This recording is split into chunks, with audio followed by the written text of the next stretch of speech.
पहला पक्ष है सड़क और हाईवे को ब्लॉक करके बैठे आंदोलनकारियों का, और दूसरा पक्ष है जो स्थानीय निवासी या फिर हाईवे और सड़क को इस्तेमाल करने वाला आम आदमी है, आम जनता है। सुप्रीम कोर्ट ने आज बंद रास्तों को लेकर दिल्ली वालों के दर्द की संपूर्ण व्याख्या की।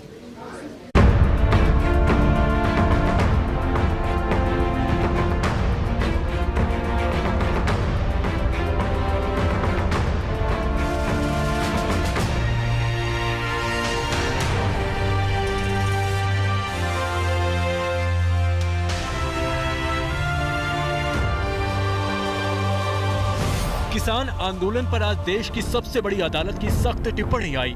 किसान महापंचायत की अर्जी पर सुनवाई करते हुए कोर्ट ने दिल्ली की सीमाओं पर बैठे आंदोलनकारियों से सवाल पूछे। सवाल ये कि एक तरफ कोर्ट में अर्जी है और दूसरी तरफ आंदोलनकारी हाईवे और रेल पटरियों पर मनमर्जी करते हुए दिखाई क्यों दे रहे हैं? आखिर ऐसा कैसे चलेगा? जस्टिस AM खानविलकर ने टिप्पणी करते हुए कहा,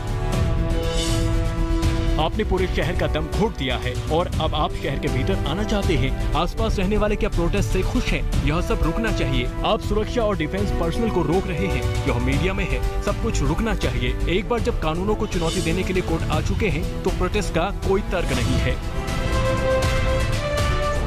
सुनवाई के दौरान सुप्रीम कोर्ट ने गाजीपुर बॉर्डर और सिंध बॉर्डर पर बैठे किसानों को बड़ी नसीहत दे डाली। कोर्ट ने कहा कि मामला कोर्ट में है, अदालत पर भरोसा है तो रास्ता अब तक क्यों बंद है?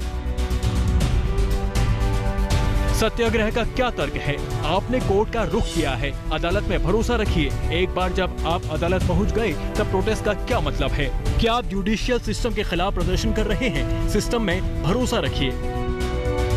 वहीं किसान महापंचायत की तरफ से कहा गया कि सड़क उन्होंने ब्लॉक नहीं किया है। इस पर सुप्रीम कोर्ट ने कहा कि आप हलफनामा दायर करें कि आपने ब्लॉक नहीं किया है। अब अगली सुनवाई 4 अक्टूबर को होगी। 3 कृषि बिलों का विरोध करने के लिए किसान दिल्ली की सरहदों पर पिछले लगभग साल भर से आंदोलनरत है।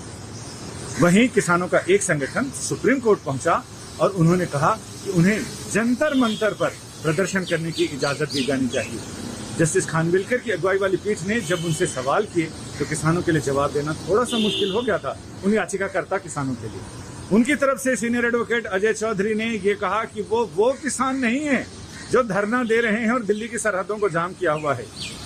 हम तो चाहते हैं कि इसका हल निकले और हम अपनी बात सुनाने के लिए जंतर मंतर पर प्रदर्शन करना चाहते हैं। सुप्रीम कोर्ट ने सुनवाई के दौरान जब उनसे खरे खरे सवाल पूछे तो उस पर स्थिति कुछ असहज हो गई लगती।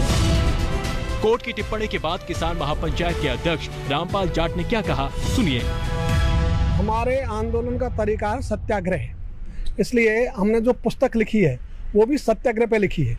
और सत्याग्रह जो पुस्तक है, ये पुस्तक इसीलिए है कि हमने ये बात कही है कि हम कैसा सोचते हैं तो आंदोलन संविधान के दायरे में होना चाहिए।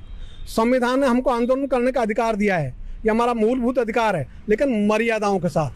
मर्यादाओं का अर्थ है हम किसी अन्य को कष्ट नहीं पहुंचाएंगे, किसी को असुविधा में नहीं डालेंगे। स्वयं कष्ट सहते हुए आंदोलन करेंगे तो स्वयं कष्ट सहना फिर आंदोलन करना, इसको कहते हैं सत्याग्रह। गाजीपुर बॉर्डर और सिंध बॉर्डर पर किसानों ने पिछले 10 महीने से डेरा डाल रखा है। ऐसे में कोर्ट के कमेंट पर सियासी पार्टियों ने क्या कहा, सुनिए।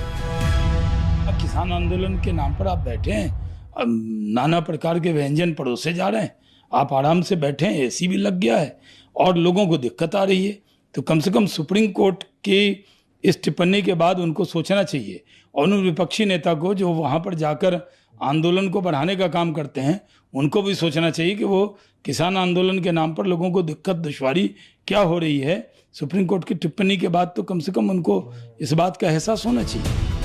किसान नेता राकेश टिकैत ने सुप्रीम कोर्ट के कमेंट के बाद यही कहा कि सड़कें किसानों ने नहीं बल्कि पुलिस ने ब्लॉक कर रखी हैं।